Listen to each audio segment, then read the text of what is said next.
से पहले नजर डालते हैं अब तक की बुलेटिन। रिपोर्ट के मुताबिक पाक व हिंद के मारूफ सूफी बुजुर्ग हजरत बाबा बुल्ले शाह रहमतुल्लाह अलैह के 265वें सालाना उर्स मुबारक की तकरीबात का आगाज हो गया।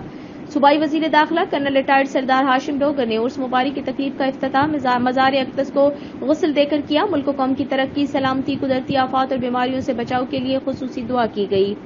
सूबाई वजीर ने जिला इंतजामिया की तरफ से किए गए इंतजामात का भी जायजा लिया। कसूर में उर्स पर आने वाले ज़ायरीन के लिए तमाम तर सहूलियात की फराहमी को यकीनी बनाया गया है। कर्नल रिटायर्ड सरदार मोहम्मद हाशिम डोगर का कहना था, बाबा बुल्ले शाह जैसी हस्तियों के दर पे हाजिरी नसीब की बात है।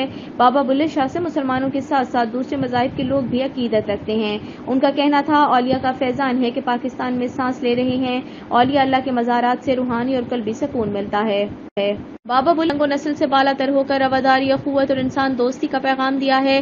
कर्नल रिटायर्ड सरदार हाशिम डोगर का कहना था, दहशतगर्दी और इंतहा पसंदी के खात्मे के लिए सूफिया की तालीमात का इब्लाग वक्त की अहम जरूरत है। फलाही मुआशरे की तश्कील के लिए बुजुर्गान दीन और इस्लाम की तालीमात से रहनुमाई की अजहद जरूरत है। इस मौके पर डिप्टी कमिश्नर फयाज अहमद मोहल, DPO मोहम्मद सुहेब अशरफ, पाकिस्तान तहरीक इंसाफ के रहनुमाओं समेत मुअज़्ज़िज़ीन शहर मौजूद थे। पहले तो मैं बड़ा अल्लाह पाक का शुक्र अदा करता हूँ कि अल्लाह पाक ने मुझे एजाज़ बख्शा।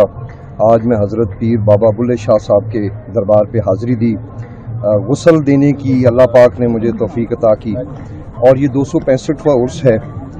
तो मैं उम्मीद करता हूँ कि बेशुमार ज़ायरीन हमारी इत्तला के मुताबिक 7 से 8 लाख लोग 3 दिनों में यहाँ पे हाज़िरी देते हैं और अल्लाह पाक की रहमतें समेटते हैं। तो मैंने आके ब्रीफिंग ली DPO साहब से भी। अल्हम्दुलिल्लाह यहाँ पे एम्पल इन्होंने डिप्लॉयमेंट की हुई है।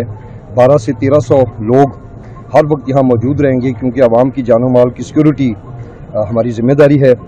यहाँ पे DC साहब मौजूद हैं, बहुत अच्छे इंतजामात हैं।